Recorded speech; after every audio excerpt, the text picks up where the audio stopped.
Stop asking your buyers to do all the work of scheduling a meeting for you using calendar links. Chronologic AI predicts guests' availability with over 80% accuracy, so you can improve your buyer's experience by allowing them to just click accept on a meeting invite. Chronologic does the work of scheduling the meeting for everyone. Visit chronologic.com/making fun of marketing for your free 2-week trial.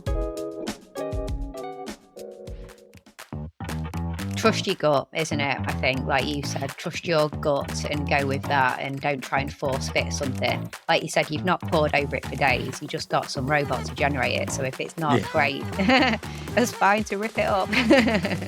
Yeah, exactly. It doesn't have a personal view of what you're deleting and then can get angry at you or something yet. I'd say yet. We'll see. I know. Yeah, I was just thinking that. Yeah. I'm Scott Logan, and we're making fun of marketing.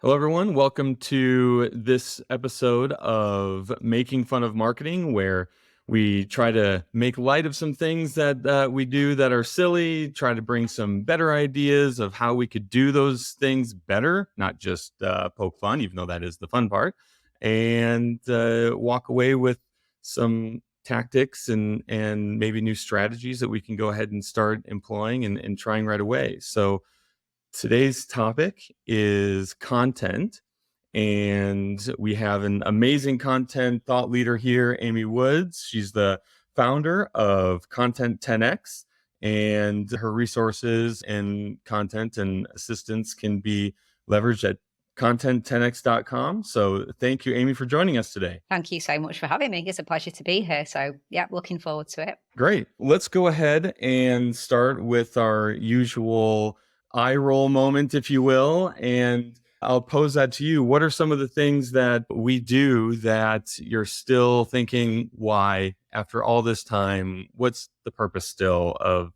X? What is that? Oh, it's a really good question. There's probably quite a few things I could say. I think that something that still kind of gets to me a little bit is the overgating of content. We work with mainly B2B businesses and actually, mainly tech, SaaS companies, that kind of industry. And I find that something that I don't quite get the thinking behind in terms of why would you overly gate and ask for a bit too much information to consume like a 2-hour, fairly sort of technical, maybe quite dry topic webinar that would be useful to somebody, but it's not exactly like the latest, most amazing Netflix series or something like that. It's highly valuable. People will get something from it. And from consuming that content, there are ways that you can nurture and get more information from people and send them elsewhere and things like that. But just slapping a gate and asking for slightly too much information as well on that kind of B2B techie type content is something that I don't quite get. I don't think it's the best approach. Yeah. The whole gating thing. I remember when early 2000s into 2010 and a little bit into that, we would just gate everything. And it was the same gate, the same 5, 6, 7 fields.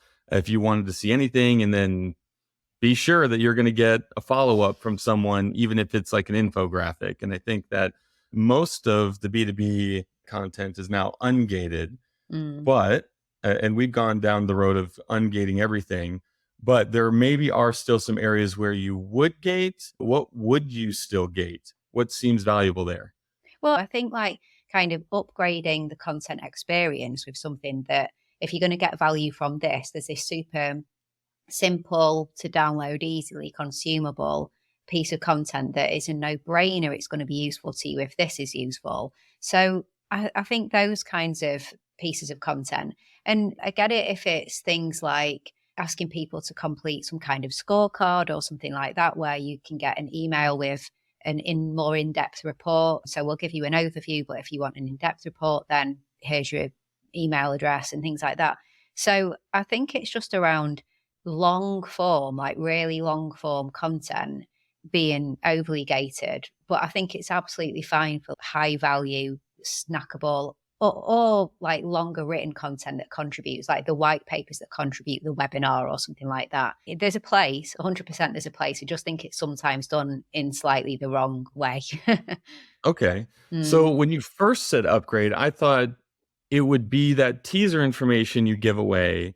And then to get the full Yeah. webinar content, you would gate that. But that's interesting to say, gate the actual content in its, entire form if they're willing to go down that. But then the actionable items, the valuable checklist or the walkthrough or the guide that the webinar or long form content in terms of what you give away for an email address, say, would be the workbook, if you will, to, lack of a better term, the actionable piece that they could use to take home to actually utilize. That's the piece that people would probably be willing to provide their email for. Yeah, so a great example of that, which covers all three that you just mentioned. So we just kicked off a project today where we're repurposing this webinar that's a bit more like an online course, to be honest, because it's kind of a webinar but has modules to it and things like that. And we're repurposing it into social media content. So breaking it down into snackable, valuable, shorter form content that adds value in its own right. But if you're getting use from this, then go check out the webinar. So the social media content, obviously ungated, and that's repurposed from the main piece. Then the main piece is still ungated. So if you got value from this, go straight over and check out this webinar course. But then if you get value from all of this, the icing on the cake is the ebook that comes with it. It's quite a technical piece of content. So it's full of all the code that you can cut and paste and super, super handy. So it's kind of short form, snackable, useful, to a longer form, like highly valuable. But to make this longer form even better, get the ebook, and the ebook, give us your email address and we'll get that ebook over to you. So it's kind of covering all three, ungated, then finally gated. Interesting. Yeah. And I see you have your Content 10X book behind you. One thing that I've seen with another book, if you want to go download the workbook that goes along with the book, then that is where you go to the website and you provide your email to be able to action that and even follow along, because they'll usually mention it during it. That type of thing, but maybe it doesn't have to be a book. Maybe you say it's a webinar and that's for free, and then you go out and get the actual workbook there. Yeah, I think that's a really good approach. I have something similar with my book where there's an associated toolkit. So throughout the book, it kind of mentions that if this chapter was really useful, then within the toolkit, there's an entire video tutorial and accompanying templates and swipe files and things like that. So subtly mentions throughout the book that there's the toolkit that goes alongside. That's actually a product though. So the toolkit is a purchase. The idea there was, if you love all our free content, the books and the blog posts and podcast episodes and things like that, then you might want to buy the book. And then if you buy the book and that's useful, you might want to get the toolkit. So that was like the way we were going. But similar thing, but it's like if you've purchased this and then you want more, most chapters have some really useful video, all in the toolkit. So what is the ratio of toolkit versus those who get the book or read the longer form content? Do you see a lot of that conversion happening and the toolkit being downloaded, or is that still kind of like a work in progress to try and perfect that? What are you seeing there? Yeah, I think it is a work in progress, actually. We haven't been doing lots of advertising, like any sort of push for the toolkit, because we are currently doing this big upgrade of it where we're just kind of going through and updating everything because it was created a few years ago.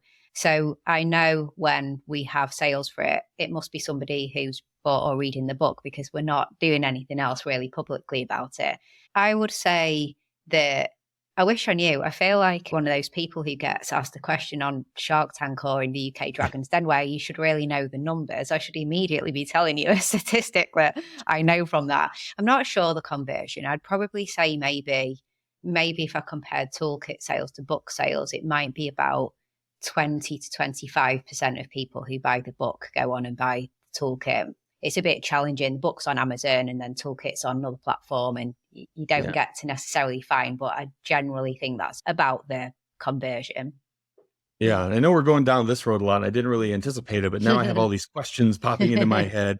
For you as a thought leader and basically content consultant and expertise that you bring, that is the sale. However, what about for like a B2B tech company or just a B2B company in general? And do you still charge for the toolkit as well if they say bought the book or downloaded it? Are you charging for that, or would you suggest, oh, well, that's just the payment is the form completion? I completely agree with you. It's a bit different for me because Content 10X, so it's my agency. And actually, when I wrote the book and launched a toolkit, it was probably a bit more heavily personal branded towards me as well. In the last few years, we've been an agency for just over 6 years. And for the first 3 or 4 years, I guess like I did quite a heavy personal brand play. So when you look at the sort of personal brand ecosystem, you've got a business and you're growing a personal brand, good ticks in the boxes are to have, that good social presence, become a published author on the topic that you're an expert in, have some associated products, blah, blah, blah. So I was kind of following that route, but it would be quite a different route if you were like the author of a book, but it was your expertise as part of an employee of an organization, wouldn't it? I think you'd play that slightly differently. You probably would, I don't know, I don't know what the answer to that is actually, but you would take a different approach, wouldn't you? Wouldn't be quite the same. Yeah. I would be thinking if the content was built by the company or with company resources, I would think that you would give the long form from what we've said up to this point for free, per se, like free being no form. Yeah. And then the payment would be the form completion on that. But this whole personal brand thing, let's go down that road a little bit. Yeah. With people building personal brands, and like myself, that's one of the things I'm trying to do, but also promote my company at the same time. What is the dynamic shift you're seeing there as kind of a new thing where I guess it's two aspects. One, do you support those who are making personal brands around the topic that your company services, and or do you make it, hey, that's a great idea, but we need it to be completely company focused, but still do the quote unquote light personal brand where you're mainly still aligned with the company? What is the difference there? Because I think some companies are thinking, well, I've seen people do this and then they break off and create a consultant company because they do a better job of promoting their personal brand than they do the actual pushing of the company product. But the more you do that, the less the brand takes off. And what's the dynamic there that you've seen work, not work, or concerns? Yeah, it's a really good question, isn't it? Because I do think that growing personal brands is really important and really valuable for the businesses that you work for. If you're promoting and sharing your expertise, it helps you. But then through having strong personal brands that represent companies, it's very beneficial for the company as well. But companies can be quite suspicious. As you said, are you going to go off and become really famous and then you're going to get offered a new job elsewhere and paid more and things like that because it benefits you more than it benefits us? I guess I tend to see that most of the time organizations are more supportive of people growing their personal brand around their expertise. So having even like video content and video teams coming in and sitting down with the different leaders within the organization and helping them to create video content that they can personally share as well as shared by the company. But I feel like it's something that not a lot of companies have quite worked out yet in terms of the way that they want to play it. It's still a bit of a fuzzy area that isn't always that clearly well defined within some companies. I actually have somebody that I'm interviewing on my podcast tomorrow who is the founder of an employee advocacy firm called Disseminate. It's nothing new, but like I find it really interesting. So they work with large companies and have a platform that the companies use and subscribe to. And it's a way in which when the company creates and shares content, all the employees can easily share that content. They can go in and they can just automatically share it from their profiles, and they can see how many posts have been shared by different people and tailor it. But they can put it on autopilot as well, so they don't have to go in. They can just like link their LinkedIn and Twitter and things like that to Disseminate and tell it how many post to reshare of the company per week or month, and it'll do it on autopilot for them. I find that really interesting because on the one hand, it's making it really easy for employees to share brand information. But if that employee is also trying to create a personal brand, then expecting them to give up control and put corporate things being shared from their personal profile isn't necessarily going to be the best for them and what they're trying to achieve. So I'm really keen to dig into that conversation of how do you get that balance right of sharing company and business information and building your personal brand.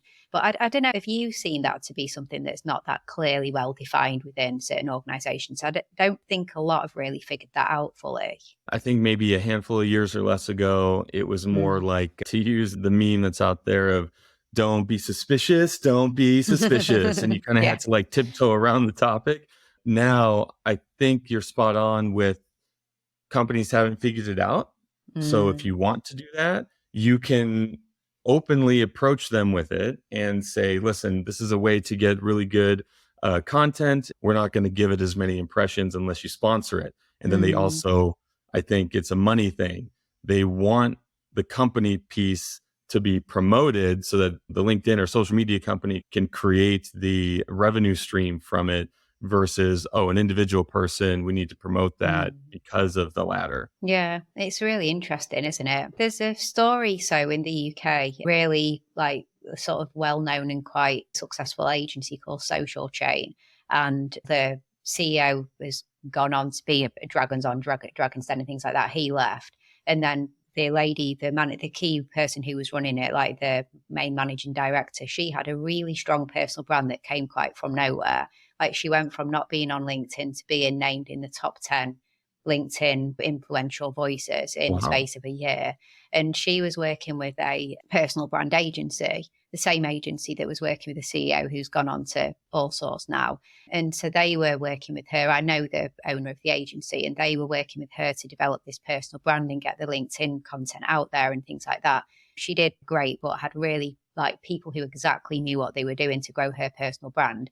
The personal brand agency were hired though not by her personally, but by the company to grow her personal brand.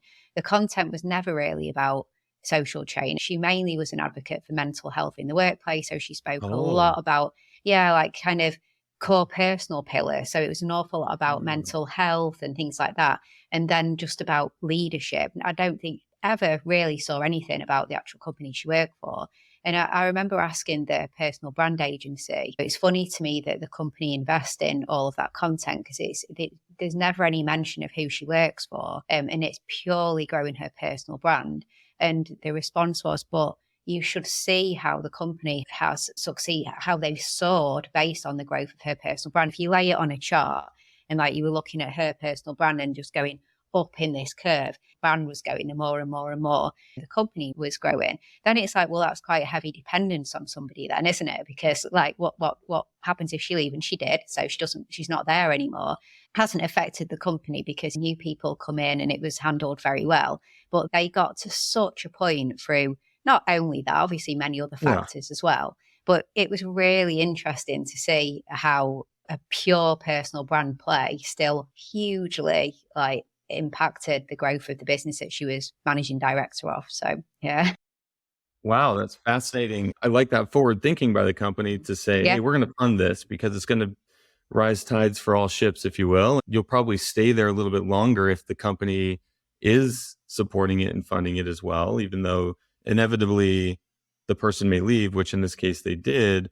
It still helps both sides, and it gives a better ramp up to do the hard work of getting that awareness through a more unique way than the traditional, we're just going to sponsor this piece of content now and see how it goes. Exactly. The thought process was everybody will leave one day, but it doesn't mean that you underinvest in them whilst they're with you. And this is an important part of investing in people. And we want to show the rest of the world that we invest in our people in this way too. We care about you and your career, whether it's with us or not. But when you're with us, we'll support you and invest in you. So, yeah.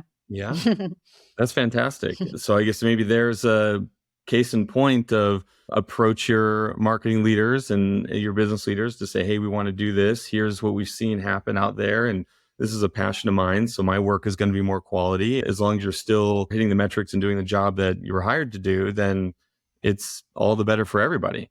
Exactly. Yeah. That's fantastic. Well, I didn't anticipate us going down the personal brand piece, but I think it is super important when it comes to content because Yeah. it's what content is being consumed and what content is easier to promote through all the algorithms that control our world these days. It's not just an email list anymore that is controlling the sharing of content. Thanks for bringing those stories to our attention. Let's shift a little bit. I didn't want to have this completely be focused on AI, but I think that is something that we probably should still touch on.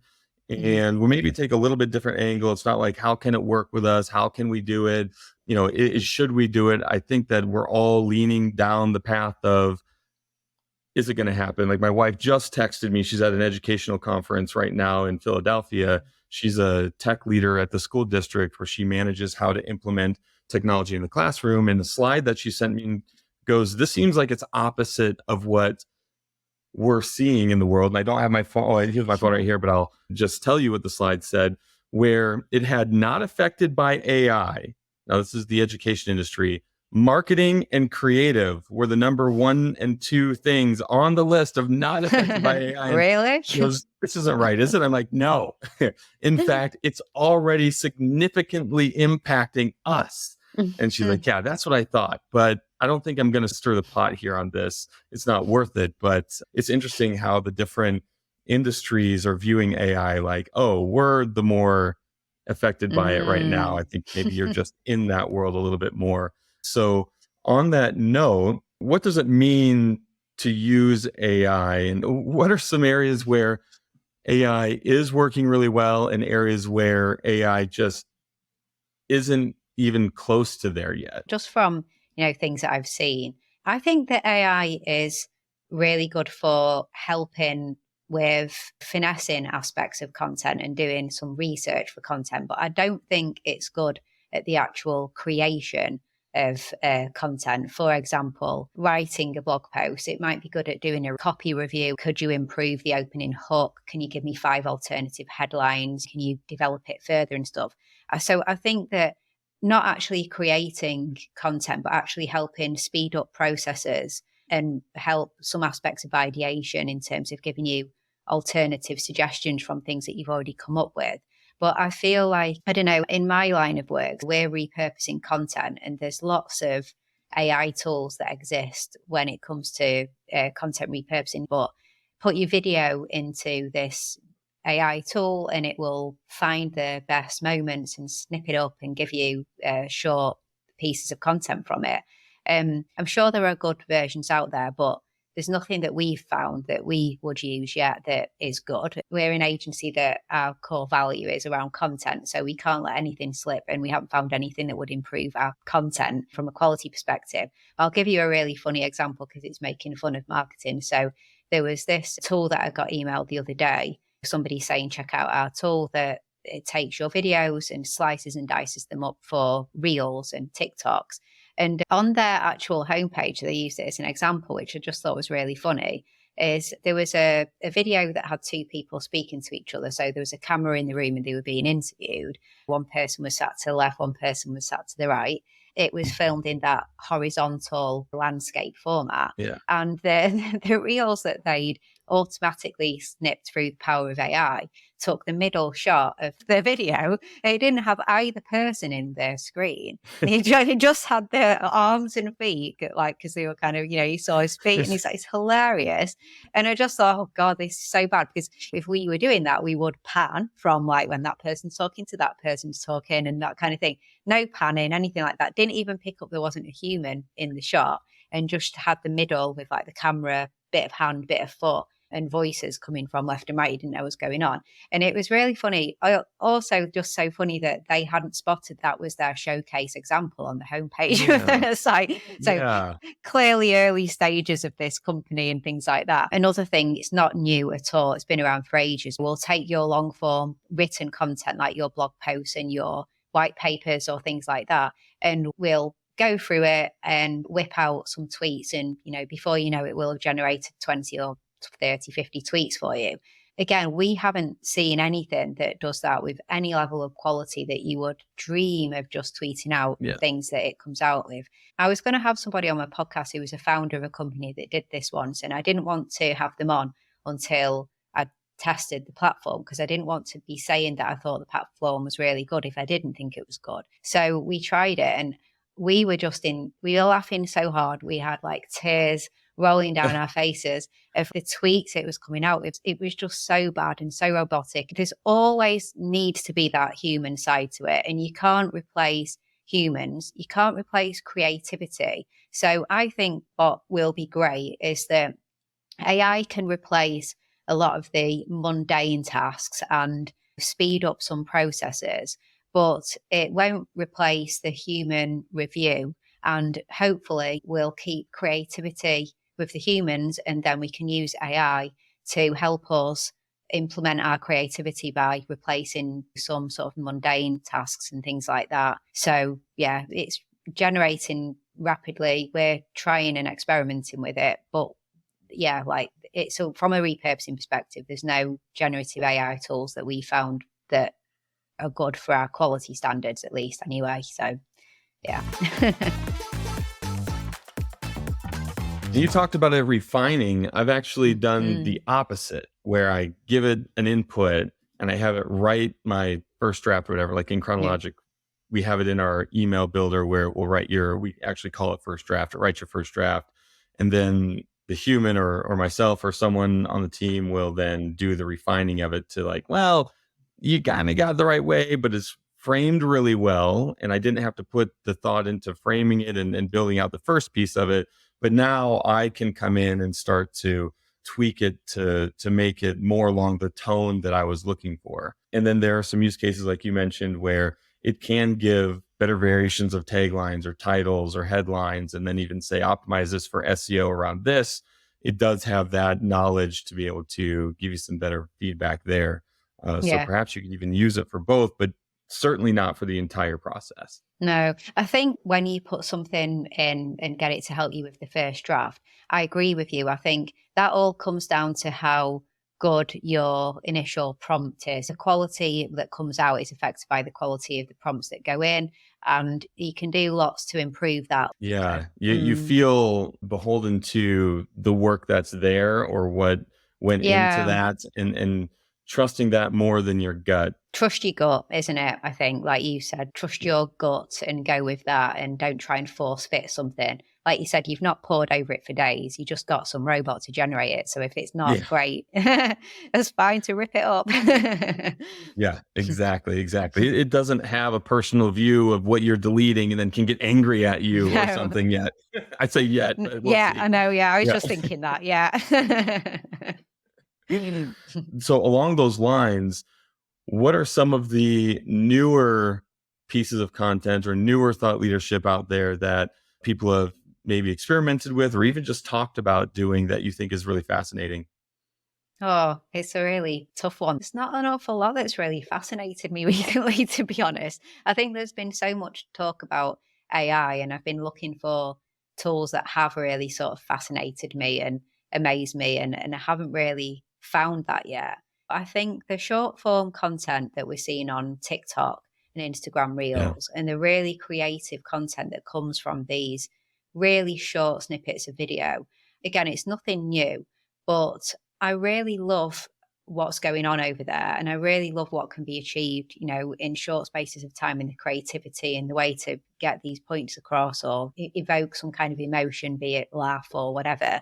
And I love the fact that lots of businesses, and in particular that you wouldn't think would necessarily be doing too well with Reels and TikToks and YouTube Shorts and things like that.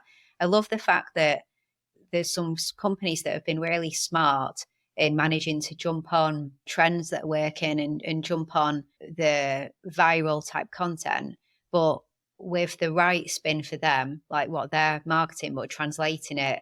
So I guess what's really fascinated me is seeing, no way did you take that trend that all the kids are doing about this and somehow just nail it by being so creative that you've turned your B2B business about whatever to fit that trend and do a really creative video. So I just love seeing that creativity, and I love seeing the businesses who are able to morph into something different, fitting in with both the platform, but still staying true to their message and what they're all about. It's not easy. Yeah. Yep. I agree. And I think that maybe it is even on that same note, with those shorts and the swipeable content that people go down the rabbit hole with, is more an entertaining view of things.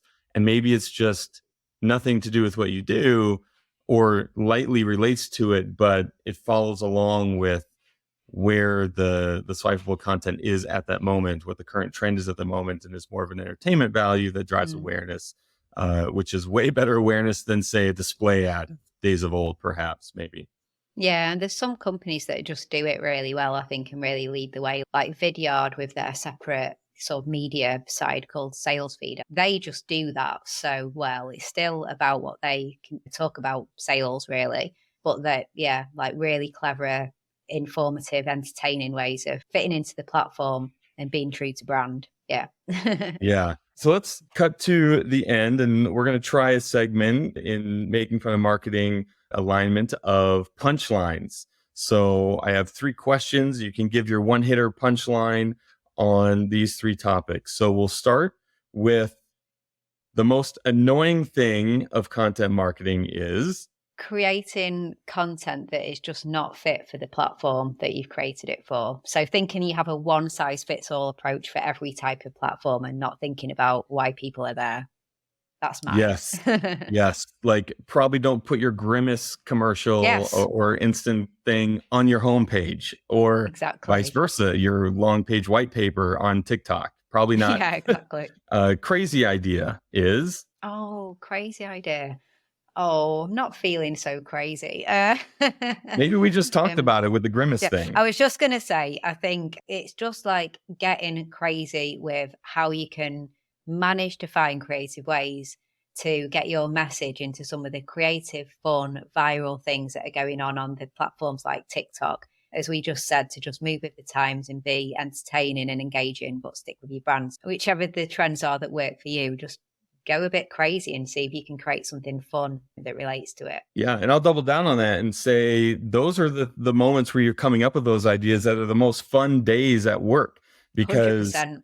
You're aligned. You're like watching videos where, I know in like 2008 to 2012 ish, when I was at United Health Group, they literally blocked social media, and we had to ask for permission to get onto Facebook because we wanted to experiment with some Facebook groups, and we couldn't even do that. And also getting the rest of the company in on it. So maybe get some sales reps, some customer success reps, and some of those team members in that can bring everybody together around those really fun creative sessions is fun. I would say probably not solidify it to just the marketing team. Some of the best ideas that I've had recently have been from our engineer team. Honestly, I was like, okay, some meme ideas. And I'm like forcing my brain to think that way.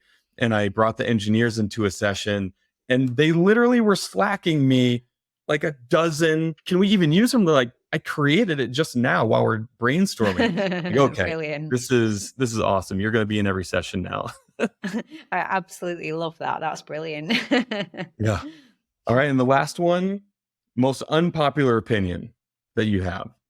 Oh, I don't really know whether it's unpopular, but on Twitter, I am just a big thumbs down to people who've upgraded so that they can write tweets that are now practically like essays, when the whole point of Twitter is to write short, tweets and communicate short.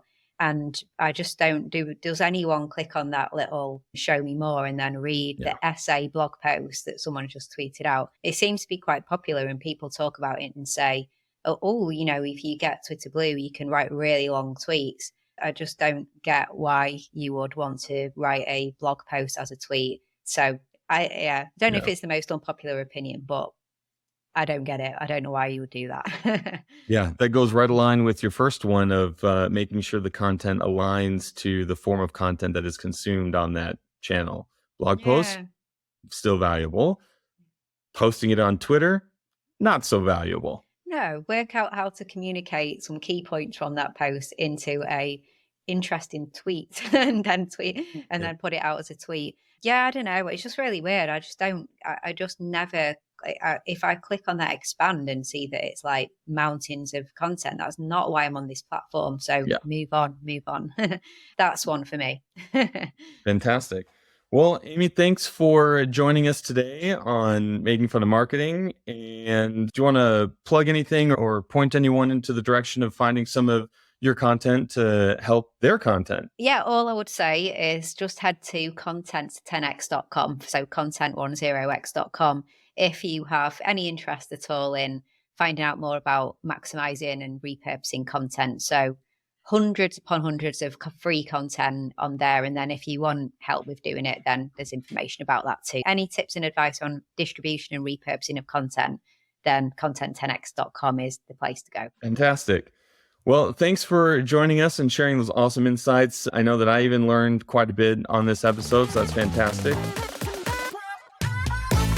If you want to hear more episodes of Making Fun of Marketing, you can check it out at the listing on Spotify, Apple Podcasts, or even just go to chronologic.com/podcast and you can catch one of those episodes. Please like and subscribe. And thank you again for joining us.